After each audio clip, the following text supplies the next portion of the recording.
Tapi ketika dalam proses yang sedang berjalan ini justru muncul isu-isu ya seperti harga 7.500. Itu kan menurut kita itu spekulasi.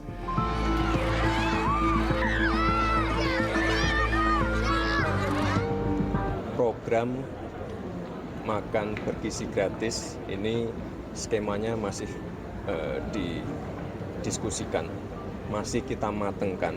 Kita bekerja sama dengan banyak ahli gizi, kita banyak menerima masukan dari orang tua, dari murid-murid, dari guru.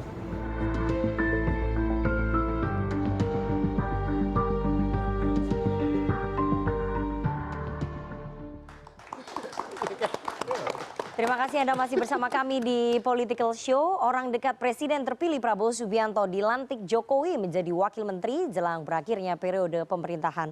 Secara terang-terangan Thomas Djiwandono, keponakan Prabowo menjadi Wakil Menteri Keuangan dan terlibat dalam penyusunan rancangan APBN 2025 untuk menyukseskan program Prabowo Gibran.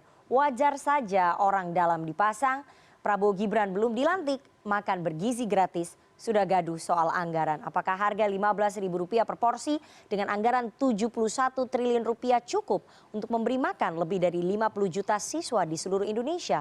Ordal Prabowo masuk kabinet demi muluskan makan bergizi gratis. Malam ini kita akan membahasnya dengan narasumber di studio. Saya perkenalkan satu-satu dari yang paling ujung kanan ada tenaga ahli utama KSP Johannes Joko. Selamat malam Mas Joko. Selamat malam Mbak Nana. Ada politisi Partai Gerindra sekaligus calon wali kota Tangsel, mantan Wagub DKI Ahmad Riza Patria. Selamat malam Bang Riza. Malam, assalamualaikum Mbak Nana. Oke, waalaikumsalam. Ada juru bicara PDI Perjuangan Mas Ciko Hakim. Selamat malam Mas Ciko. Malam Nana. Dan Direktur Eksekutif KOR Mas Muhammad Faisal. Selamat malam Mas Faisal. Selamat malam, assalamualaikum. Waalaikumsalam. Dan seperti biasanya kita selalu mengundang teman-teman muda, teman-teman mahasiswa karena mereka kemarin bertanggung jawab ya pada pemilu Presiden 2024 dan pemilu legislatif 2024. Jadi hari ini mereka bisa mempertanggungjawabkan ataupun menanyakan hak suaranya kepada para narasumber di sini. Langsung hadir di studio CNN Indonesia ada Badan Perwakilan Mahasiswa FISIP Universitas Mustopo. Tepuk tangannya teman-teman dari Mustopo. Nanti boleh bertanya dan mengungkapkan pendapatnya ya.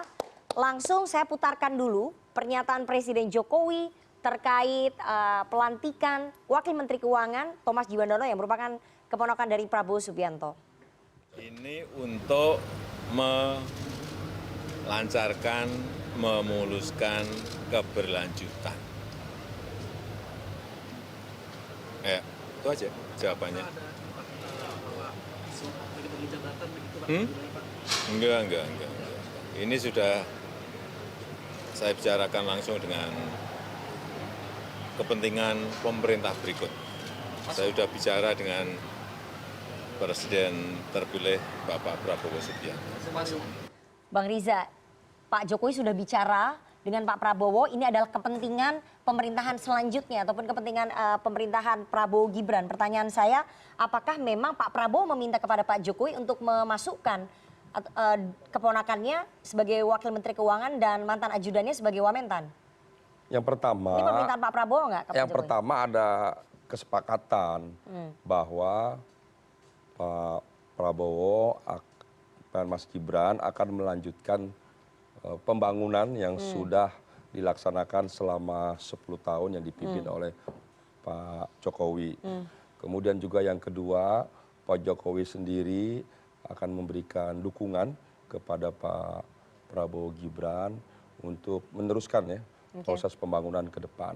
Atas dasar itu tentu perlu ada satu proses dalam rangka memastikan, memperlancar agar program-program yang telah dikampanyekan bersama Prabowo Gibran dengan koalisinya dapat terlaksana dengan baik. Itu komitmennya. Untuk melakukan itu, untuk sehingga itu, dirasa perlu orang-orang yang diyakini memiliki integritas, kompetensi, memahami ya karakter, sifat dan apa yang diinginkan oleh Prabowo sebagai presiden terpilih, maka ditunjuklah diantaranya adalah Mas Tommy dan juga Mas Daryono. Ya. Mas Tommy sendiri adalah kader terbaik dari Partai Gerindra yang memiliki integritas ya, dengan pendidikan yang baik ya. Oke. Kemudian juga Mas Daryono juga demikian, kader yang memiliki integritas yang baik, yang jujur, amanah, bertanggung jawab dan seterusnya, juga memiliki pendidikan yang baik, sekolah di Jepang, S1, S2 di Jerman, S3 di pendidikan, Mas Tommy di Amerika dan sebagainya, dan mengerti betul bagaimana cara Pak Prabowo memimpin dan dapat membantu percepatan pembangunan ke depan. Oke, jadi ini memang permintaannya Pak Prabowo kepada Pak Jokowi ya? Ya itu silakan Mbak Nana menafsirkan, yang pasti ada kepentingan bersama situ antara pemimpin sebelumnya, Yang lebih butuh Pak siapa? Jokowi dengan Pak Prabowo, kan? agar ke depan, kepemimpinan ke depan, pembangunan ke depan dapat terlaksana dengan baik. Oke, ini kan baru pertama kali terjadi model transisi seperti ini di pemerintahan di Indonesia. Dari dulu ini ya transisi akan terjadi setelah presiden terpilih dilantik. Itu transisi baru terjadi. Justru ini sesuatu yang baik ya, dalam sejarah bangsa Indonesia belum pernah terjadi seperti ini. Tapi di seluruh dunia nggak ada nih, baru terjadi di Indonesia. Justru bahkan di sejarah dunia tidak pernah seperti. Artinya transisi ini transisi yang sangat baik ya. Belum selesai sudah ada estafet. Jadi ini seperti orang lari maraton itu ada estafet. Ini satu yang sangat baik. Tapi waktunya kan tidak mengganggu. Kenapa cuma 3 bulan di akhir? Artinya tidak mengganggu penyelesaian, penyempurnaan kepemimpinan Pak Jokowi dan juga tidak mengganggu ke depan Pak Prabowo. Jadi saling mengisi, saling melengkapi. Mas Thomas Jiwandono kan sudah tergabung dalam tim sinkronisasi transisi pemerintahan ya antara pemerintahan Pak Jokowi dengan Pak Prabowo. Kenapa tidak cukup? Apakah memang tidak cukup sampai harus memasukkan Mas Thomas Jiwandono? Iya beda dong dengan ada di dalam itu kan melihat langsung, ikut terlibat langsung, aktif berinteraksi. Kalau di luar kan sulit, kan waktunya sudah tidak panjang lagi, apalagi kan sekarang di tahun ini perlu dirumuskan bahkan diputuskan pada akhirnya APBN 2025. APBN 2025 itu sendiri kan yang menggunakan kan Pak Prabowo dengan jajaran dan pemerintahan ke depan. Jadi saya kira masuknya Mas Tommy sekarang sesuatu yang baik. Pak Jokowi sangat memahami dan mengerti perlu ada proses seperti ini. Mudah-mudahan ke depan prosesnya bisa dilanjutkan. Itu artinya apa? Pemerintahan sekarang dan selanjutnya selalu estafet pembangunan. Tidak terjadi yang sekarang dengan selanjutnya berbeda atau yang setelah nanti dengan sebelum berbeda. Justru ini satu proses yang menurut saya sangat baik, sangat smooth, ada harmonisasi, sinkronisasi dan berkelanjutan ini dinyatakan dengan baik. Berarti tim sinkronisasi itu memang tidak cukup ya, harus ada orang yang masuk ke dalam pemerintahan, ke dalam kabinet untuk mengontrol langsung anggaran-anggaran untuk program prioritas. Posisinya kan mohon maaf kan wakil menteri, tetap tidak mengganggu. Ada menteri sebelumnya, Ibu Sri Mulyani, ya kan ada Pak Amran. Anda yakin nggak mengganggu? Tidak mengganggu, disampaikan Bu Sri Mulyani sendiri, sudah kenal lama, baik hubungan selama ini antara Menteri Keuangan dengan jajaran DPR. Di situ ada teman-teman Partai Gerindra, ada Pak Dasko di situ dan sebagainya di DPR. Itu sesuatu yang baik menurut kami, sehingga pola ini sebenarnya menjadi pola yang baik bagi Indonesia, kita membangun demokrasi ke depan antara pemimpin sebelumnya dengan selanjutnya saling mengisi, melengkapi dan saling membantu. Mas Joko, kalau menurut Bang Riza itu tidak akan mengganggu antara pemerintahan yang lama dengan pemerintahan yang baru ketika masuk ke dalam satu kumpulan begitu ya, atau satu kabinet begitu ya. Tapi beberapa pengamat mengatakan bahwa ini akan memunculkan matahari kembar terhadap pemerintahan yang lama dengan yang baru. Bagaimana Istana merespon ini? Yang pertama, kita harus bersyukur Mbak, yang namanya transisi kepemimpinan di semua negara itu adalah titik kritikal perjalanan sebuah bangsa. Dan pada titik ini kita harus bersyukur bahwa transisi kepemimpinan nasional di Indonesia ini bisa di-manage dan dikomunikasikan dengan baik antara Pak Presiden Jokowi dengan Presiden terpilih Pak Prabowo. Itu yang pertama. Yang kedua, kalau kita bicara tentang transisi kepemimpinan Indonesia hari ini, situasinya sedang tidak baik-baik saja. Kenapa tidak baik-baik? Bukan Indonesianya, tapi situasi global. Situasi global kita dihadapkan pada krisis global yang turunan-turunannya ada krisis pangan, ada krisis energi, dan krisis ekonomi. Pada titik inilah maka apa yang dilakukan dan dikomunikasikan antara dua pimpinan kita ini, antara Pak Presiden Jokowi dengan Presiden terpilih Pak Prabowo, ini adalah satu contoh yang luar biasa. Bukan begitu Bang? Sama sekali, Bang. Ini suatu tahapan yang perlu menjadi sebuah milestone untuk perjalanan bangsa ke depan, bahwa proses transisi itu harus bisa menjawab tantangan zaman. Karena kalau tidak, transisinya nanti setelah presiden terpilih memimpin lalu membentuk kabinet, maka akan ada waktu jeda. Sementara hari ini bangsa Indonesia sedang dalam posisi ingin langsung melakukan transisi menghadapi tantangan global itu. Ada krisis ekonomi, ada krisis global, dan ancaman perang. Ya. Ini yang harus dijawab Bahwa bangsa krisis di Indonesia. depan mata itu betul ya Mas Joko, tapi Yes. di negara lain juga menghadapi krisis yang sama, tapi mereka tidak memasukkan para orang-orangnya ke dalam pemerintahan yang lama begitu ya. Tetap menunggu masa transisinya setelah dilantik. Kenapa kita harus ngikutin bangsa lain? Kalau bangsa kita punya spirit, semangat komunikasi yang baik antara presiden yang berkuasa sebelumnya dengan presiden berikutnya, dan ini menjadi contoh bagaimana pola komunikasi para pemimpin bangsa sehingga rakyat kita itu adem menghadapi situasi itu. Tapi itu kan akan menimbulkan kebingungan di ASN di bawah. Enggak Matahari ada, kembar, tidak ada. Matahari kembar tentang Saya kekuasaan, ambilkan contoh begini di Kementerian Keuangan. Penambahan wakil menteri saat ini menurut saya itu adalah waktu yang sangat strategis. Kenapa waktu strategis? Lagi pembahasan. Karena ini lagi pembahasan. Tanggal 16 Agustus nanti akan ada pidato nota keuangan tahun 2023 dan juga RAPBN 2024. Pada titik inilah maka Wakil Menteri Keuangan Mas Thomas Jiwandono itu bisa memasukkan ide dan gagasan presiden terpilih sebelumnya ke dalam RAPBN itu, sehingga dari 16 Agustus sampai Oktober itu bisa dari RAPBN dieksekusi menjadi APBN dan ujungnya menjadi rencana kerja pemerintah. Sehingga ketika 2025 semuanya itu sudah siap tanpa harus menunggu lagi waktu jeda supaya program-program strategis itu bisa dieksekusi berkelanjutan antara pemerintahan Presiden Jokowi dengan Presiden Prabowo. Oke, Mas Faisal, Anda melihatnya apakah memang seideal itu seperti yang disampaikan oleh Mas Joko bahwa ini adalah saat yang tepat untuk memasukkan orang baru ke dalam kabinet lama pada saat pembahasan APBN 2025? Apakah akan sesimpel itu? Tidak menciptakan matahari kembar di dalam pembahasan anggaran? Bisa dimengerti kalau kemudian masuknya wamen yang baru ini untuk melancarkan untuk program berikutnya, satu hal. Dan juga perlu orang yang dipercaya. Tapi pertanyaannya apakah harus masanya pada saat sekarang ataukah bisa menunggu sebetulnya? Saya melihat masih bisa menunggu, itu satu. Yang Kenapa, kedua, ya kenapa masih bisa menunggu? Masih bisa menunggu, tidak harus buru-buru menurut saya, yang sebelum-sebelumnya kan juga sama gitu. Apa urgensinya programnya sehingga harus sekarang gitu ya. Apa bedanya dengan yang periode-periode yang lalu? Karena ada krisis tadi, krisis global, krisis ekonomi global. Jadi kita harus tancap gas langsung. Ini kalau saya berbicara atas nama ekonom, krisis itu ada definisinya. Ya. Definisinya itu adalah ketika terjadi kontraksi pertumbuhan ekonomi minimal 2 kuartal berturut-turut ya. Kalau dikatakan perlambatan ekonomi global ya mungkin ya itu bisa dikatakan begitu.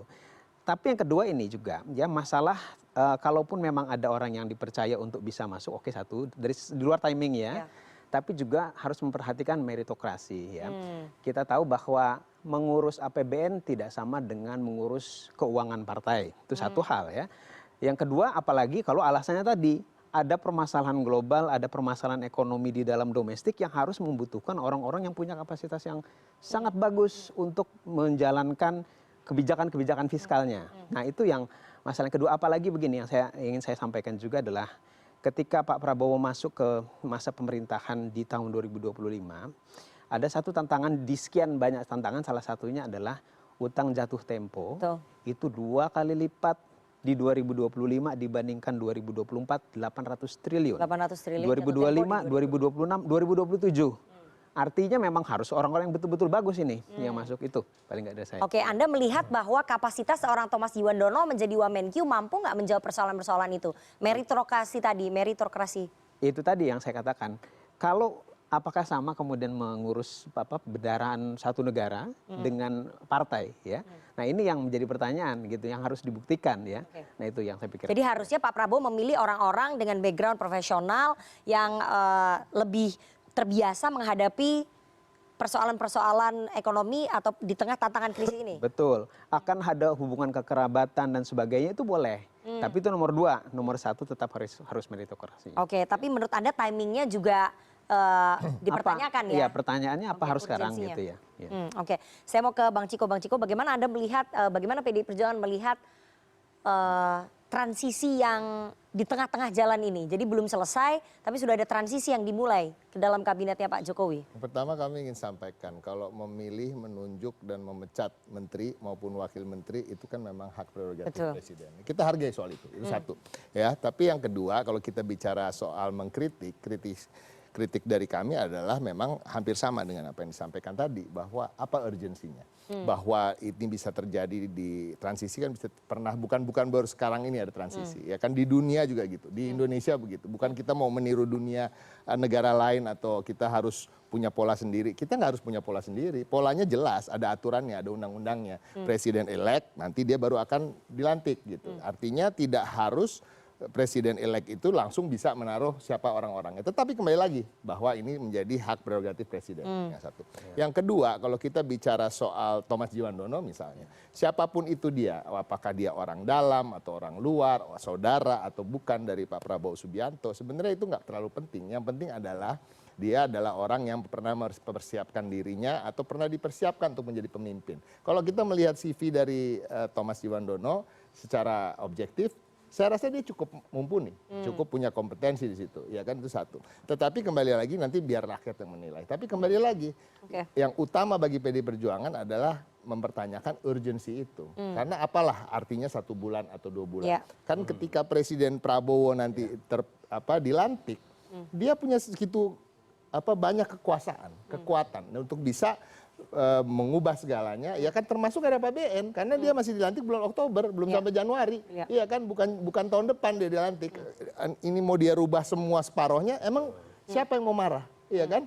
Ini kan urusan dia dengan DPR nanti, ketika Partai Gerindra nanti bisa berbicara dengan PD Perjuangan ke depan, ya kan, setelah bulan Oktober. Nah ini hal-hal seperti ini yang sebenarnya kita pertanyakan. Tapi kalau soal kompetensi dari Thomas Djiwandono, Mas Daryono dan lain-lain itu debatable lah, walaupun kita bisa lihat pendidikannya memadai, pengalaman-pengalaman di bidang pekerjaannya juga cukup. Oke. Tadi Mas Faisal menyebutkan soal kepercayaan. Saya akan putarkan ya pernyataan Menteri Keuangan Sri Mulyani terkait pelantikan dari Thomas Djiwandono sebagai wakilnya. Sebagai landasan perhitungan dan penyusunan RAPBN 2025.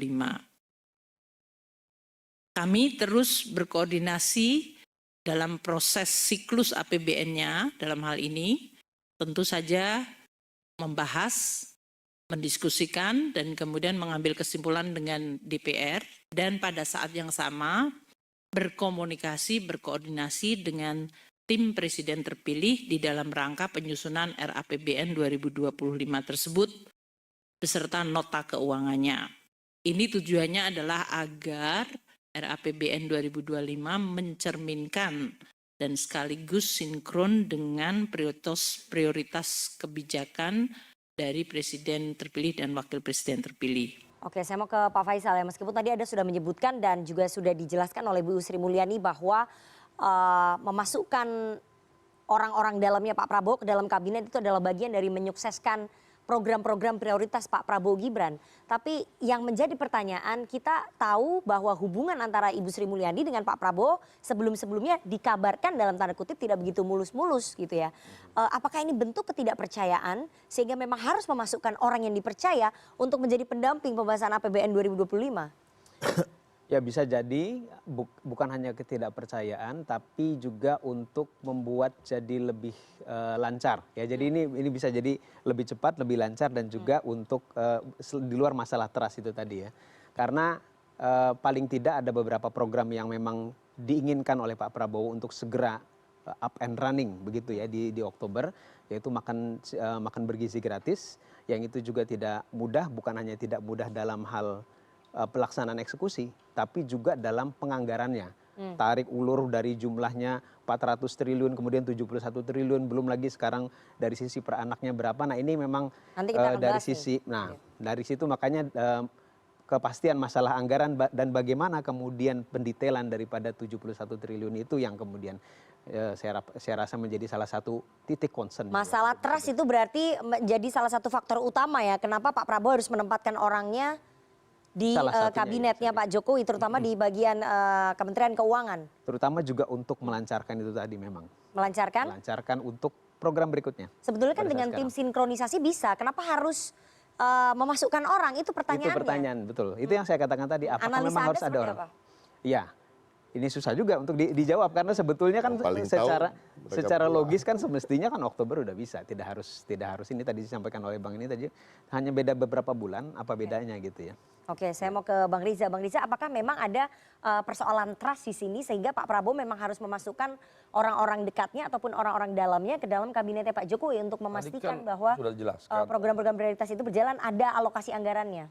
Tadi kan sudah dijelaskan oleh Menteri Keuangan bahwa hadirnya Mas Tommy itu dalam rangka memastikan proses ke depan agar lebih baik, sinkronisasi, harmonisasi, dan memastikan program-program di kepemimpinan Pak Prabowo ke depan, terutama RAPBN 2025 dapat dianggarkan sesuai dengan janji-janji kampanye. Saya kira itu satu yang baik ya, proses transisi seperti ini. Sekalipun cuma 3 bulan, tapi 3 bulan ini kan penting. Kita tahu tanggal 16 ada nota keuangan disampaikan oleh Kementerian Keuangan, kemudian ada proses penganggaran nanti antara pemerintah dengan DPR, sampai pada akhirnya nanti realisasi anggaran untuk ke depan.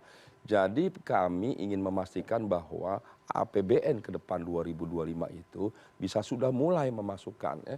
Tidak semua, kalau kita lihat mohon maaf di beberapa daerah ya, pergantian antara gubernur, bupati, wali kota, dan presiden sendiri, itu kalau presiden selanjutnya ya tidak diberi kesempatan untuk berinteraksi saja dengan, jadi waktu dia jadi presiden, waktu jadi gubernur, wali kota, bupati, ya dia hanya jadi pelaksana apa yang dianggarkan oleh pemimpin sebelumnya, Tapi bahkan program-program sebelumnya. Presiden sebelumnya smooth-smooth aja tuh. Ya enggak juga. Kalau kita lihat di seluruh Indonesia, gubernur, bupati, wali kota, presiden, di tahun pertama itu dia nggak bisa menganggarkan, melaksanakan kampanyenya atau visi misi program. Dia masih melaksanakan pembangunan, kegiatan, program dan sebagainya yang sudah dianggarkan oleh pemerintah sebelumnya. Berarti perannya Mas Tommy akan sangat apakah dominan di APBN maupun dalam ya penyusunan tidak APBN ya tidak 2025. dominan. Karena kan Menganggarkan itu kan tadi. bukan ditentukan oleh Wamen. Nah, itu ada menteri Wamen juga tidak Nah, sendiri. dilawan. Ada DPR. Bulannya kan udah tinggal 3 Di bulan DPR lagi, juga si ada. Sibon. Di DPR juga ada Banggar, ada komisi 11, ada proses, tidak serta-merta Wamen lalu menentukan, tidak. Ini hanya sebuah proses. Hadirnya Mas Tommy di kementerian, ikut terlibat, melihat, mendengar, ikut diskusi, bahkan ikut memberikan masukan, dan pada akhirnya ketika diputuskan oleh Kementerian Keuangan ada satu keputusan yang baik. Yang baik bagi kepemimpinan Pak Jokowi di akhir, baik bagi Pak Prabowo di awal. Saya kira ini satu yang baik. Tadi saya bilang, selama ini pemimpin berikutnya 1 tahun pertama itu belum bisa memasukkan program-program kampanyenya. Dia baru tahun kedua, ketiga, keempat, kelima. Nah, ini satu yang baik. Jadi ke depan alangkah baiknya, Tapi kan tadi disampaikan anggaran oleh Mas makan Joko, bergizi gratis 71 triliun diketok sebelum ada orang yang masuk loh. Itu oleh kabinetnya Pak Jokowi. ya justru itu nanti kan dengan demikian termasuk program makan bergizi gratis, nanti soal food estate, kedaulatan pangan dan sebagainya sudah dimulai. Ini transisi yang baik tadi. Mas Joko sudah menjelaskan ada krisis global di dunia, kita harus bisa menjadi contoh. Di dunia tidak ada seperti ini. Ya Indonesia satu yang baik. Saya kira nih penting, kita negara demokrasi, kita boleh beda pilihan, tapi ketika untuk kepentingan bangsa negara kita bersatu, kompak, solid, saling mengerti, saling memahami, saling melengkapi. Baik, Mas Joko, tapi kan dulu pada saat Pak Jokowi terpilih 2014 aman-aman aja, smooth-smooth aja. Siapa Setahun bilang? pertama, buktinya Pak Jokowi sukses-sukses aja. Bukan masalah gitu. Ketika tahun 2014 kami tahu benar di dalamnya Pak Jokowi itu pada periode 2014 lalu 2015 itu menggunakan anggaran yang disusun oleh pemerintahan. Betul, Pak SBY. Sehingga banyak program-program Presiden Jokowi yang baru bisa tereksekusi di tahun kedua. Maka pada situasi ini Pak Presiden Jokowi dan Pak Prabowo melihat ini yang harus dilakukan sesuatu yang beda. Terobosan-terobosan yang baik untuk bangsa dan negara ini yang harus tetap kita jaga begitu loh Mbak. Bahwa tadi yang saya sampaikan, krisis global ini kalau kita hadapinya dengan cara-cara yang biasa-biasa saja, tenggelam ini bangsa gitu. Tetapi kalau krisis global ini kita hadapi dengan cara-cara terobosan yang luar biasa yang dicontohkan oleh 2 pemimpin besar kita, Pak Presiden Jokowi dan Presiden terpilih Prabowo, insya Allah bangsa ini akan jadi bangsa yang besar. Setuju Pak? Apa terobosan apa sih yang bisa dibuat dengan masuknya Mas Thomas Jiwandono? Kalau tadi menurut Bang Riza, Mas Tommy ini nggak akan dominan, jadi terobosannya apa? Terobosan bagaimana komunikasi antara dua pemerintahan yang berkelanjutan. Selanya itu nggak ada. Jadi selanya itu adalah jalan itu kalau kita lewat jalan jembatan yang sela kalau ada selanya gede itu jeglongan apa sih namanya ya rasa jeglukannya itu nggak enak gitu. Tapi kalau selanya ini nggak ada bahkan rapat gitu ya mulus-mulus aja. Inilah yang dibutuhkan oleh bangsa ini. Oke, Mas Ciko, Anda melihat bahwa terobosannya itu seperti yang tadi disampaikan oleh Mas Joko nggak? Saya melihatnya jadi bukan keberlanjutan ya, kayak mau akan ada perubahan. Iya loh. Jadi kalau kita bicara keberlanjutan, Pak Prabowo ini kan adalah bagian dari kabinet dari Pak Jokowi gitu. Jadi seharusnya nggak ada masalah, nggak harus ada interpretasi baru atau transisi yang bagaimana harus benar-benar harusnya ada trust di situ ya. Ada trust di situ karena semua programnya kan keberlanjutan. Ini jangan-jangan visi misinya berbeda 100% dengan apa yang sedang terjadi sekarang. Kan kalau kita bicara soal apa yang dianggarkan oleh pemerintah sekarang, apalagi pemerintah sekarang adalah pemerintah yang juga mendukung Pilpres kemarin mendukung Pak Prabowo ya, Pak Jokowi kan mendukung Pak Prabowo gitu ya. Artinya kan semuanya harus akan menjadi hal yang sama, cuma mungkin di-upgrade aja gitu. Jadi nggak ada perubahan-perubahan yang berarti. Jadi sesungguhnya itu yang kami pertanyakan tadi, masalah urgensi. Tapi kembali lagi, memang hak prerogatif presiden untuk menunjuk menteri, memberhentikan menteri, menambah wakil menteri dan lain-lain. Dan juga tadi ketika kita bicara dengan sosok-sosoknya, ya itu bisa diperdebatkan lah apakah mereka pantas atau tidak. Ya, itu kan memang mereka punya CV-CV yang memadai. Tetapi kembali lagi, terkait dengan urgensi, terkait dengan argumentasi yang disampaikan Pak Joko tadi barusan, itu menurut saya seakan-akan ini akan ada perubahan. Gitu. Akan banyak hal-hal yang berubah. Jadi bukan keberlanjutan yang smooth. Kenapa harus ada orang di dalam yang harus mengikuti dan lain-lain? Kenapa? Karena kan sebenarnya itu tadi. Kan programnya keberlanjutan ya mungkin cuma tinggal harus dilanjutin aja ya. Akselerasi aja. Gitu. Oke, Mas Faisal, terobosannya akan seperti apa sih yang bisa dilakukan ordalnya Pak Prabowo di kabinet seperti yang tadi disampaikan oleh Mas Joko? Kalau ngomong terobosan, saya rasa mestinya bukan hanya direduksi di urusan fiskal. Yang dibutuhkan lagi, apalagi kalau kita kaitkan dengan keinginan Pak Prabowo untuk dorong ekonomi 8%. Ya. Nah itu berarti 8%. Kan terobosan dalam hal strategi kebijakan ekonomi secara lebih luas gitu. Jadi bukan hanya fiskal. Lalu tadi menambahkan dari Bang Ciko tadi adalah sebetulnya kalaupun menunggu sampai kemudian Pak Prabowo terpilih, kalaupun ada perubahan-perubahan yang diinginkan, kan bisa APBN perubahan sebetulnya. Betul. Ada APBNP. Nah itu yang belum pernah digunakan dalam beberapa waktu terakhir sebetulnya. Ada peluang ruang itu sebetulnya. Oke.